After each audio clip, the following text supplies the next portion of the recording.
Hello everyone, मेरा नाम ब्रिजेश मौर्य है और आज हम पढ़ेंगे इन्वेस्टमेंट एडवाइजर के बारे में। अब ये इन्वेस्टमेंट एडवाइजर होते क्या हैं, इनके बारे में पढ़ेंगे, इनके रोल और रिस्पॉन्सिबिलिटी के बारे में हम पढ़ेंगे।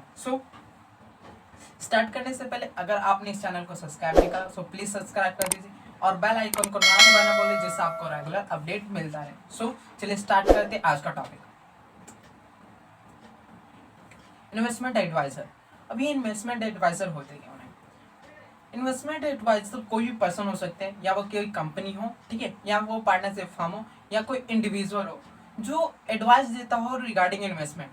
अब इन्वेस्टमेंट में एडवाइस क्या देगा कि कोई शेयर्स आपको खरीदने, या फिर कौन सी कंपनी के आपको शेयर्स बेचने, या कौन सी कंपनी में शेयर्स पैसे लगाने। और ये पोर्टफोलियो की तरह भी काम करते हैं, जो आपको पोर्टफोलियो बना के देते हैं कि आपको इन कंपनियों के शेयर्स में पैसा लगाना चाहिए, उसे कहते हैं हम इन्वेस्टमेंट एडवाइजर।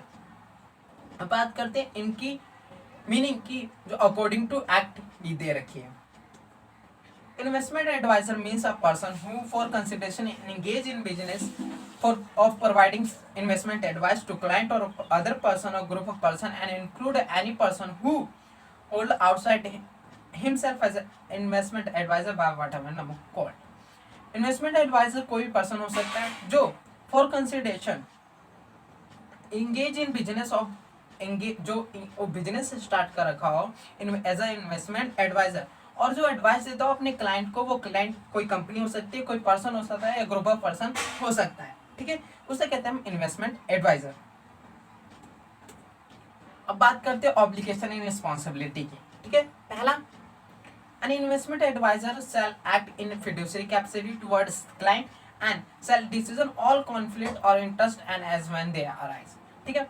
ये जो इन्वेस्टमेंट एडवाइजर होते हैं वो पैसे लेके ही काम करेंगे, कोई और चीज नहीं होना चाहिए, धन संबंधी कोई ताल्लुक होना चाहिए अपनी क्लाइंट से, तभी वो काम करेंगे, कोई फ्री में काम नहीं होना चाहिए। पहला काम होता है, पहले ऑब्लिगेशन होता है एक इन्वेस्टमेंट एडवाइजर का। और अगर कोई भी कॉन्फ्लिक्ट इंक्रीज अराइज होता है तो अपने क्लाइंट के संग बात करेंगे उस पर और उसका डिसीजन निकालेंगे। पहला ऑब्लिगेशन हो गया इन्वेस्टमेंट एडवाइजर का। दूसरा, an investment advisor shall not receive any consideration by way of remuneration or commission or in any other form of from any person other than the client being advised। जो investment adviser होते हैं remuneration commission के अलावा और कुछ accept नहीं करेंगे, ठीक है, और वो एक्सेप्ट उन्हीं से करेंगे जिन्हें एडवाइस देते हैं, और किसी से वो एक्सेप्ट नहीं करेंगे। तीसरा, an investment advisor shall not enter into any transaction on its own account which contrary to its advice given to client for a period of 15 days from the day of such advice। अगर किसी client को इन्होंने advice दी कि इस investment में, इस stock में आपको इन्वेस्ट करना, अगर इन्वेस्टमेंट करने के बाद फिर 15 डेज के बाद ही एक एडवाइजर उस स्टॉक में इन्वेस्ट कर सकता, उससे पहले वो इन्वेस्ट नहीं कर सकता। And investment advisor shall follow know your client procedure as specified by SEBI from time to time। जो इन्वेस्टमेंट एडवाइजर है, ठीक है, वो नो योर क्लाइंट जो अकॉर्डिंग टू सेबी दे रखा होता है कि आधार कार्ड अपने क्लाइंट को जो प्रोसीजर फॉलो करने होते हैं, आधार कार्ड अटैच करने होते हैं, पैन कार्ड, ये सब अटैच करने होते हैं क्लाइंट को, ठीक है। नो योर कस्टमर फॉलो करना पड़ता है सेबी को, सेबी के अकॉर्डिंग इन्वेस्टमेंट एडवाइजर को with your client. In case of change in control of investment adviser period prior approval from the SEBI as be taken.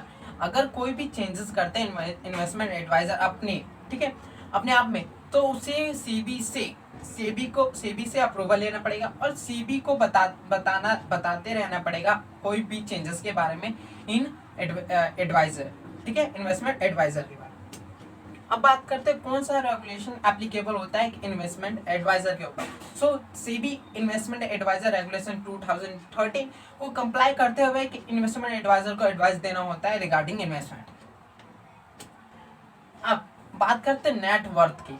Investment adviser who are the non individual shall have a net worth not less than 50 lakh rupees, ठीक है। कोई भी non individual को छोड़ के कोई company, कोई firm है, या कोई एसोसिएशन ऑफ पर्सन है, उनकी जो नेटवर्थ होनी चाहिए वो 50 लाख से कम नहीं होनी चाहिए। अब बात करते हैं इन्वेस्टमेंट एडवाइजर जो इंडिविजुअल है, उनकी net worth have net tangible assets of value not less then 5 lakh rupees. जो उनके पास नेट टेंजिबल असेट्स है उनकी वैल्यू 5 लाख रुपए से कम नहीं होनी चाहिए। ये हो गए कुछ नेटवर्क जो कंप्लाई करने होते हैं एक इन्वेस्टमेंट एडवाइजर को। सो हमारा टॉपिक ये यहीं खत्म होता है।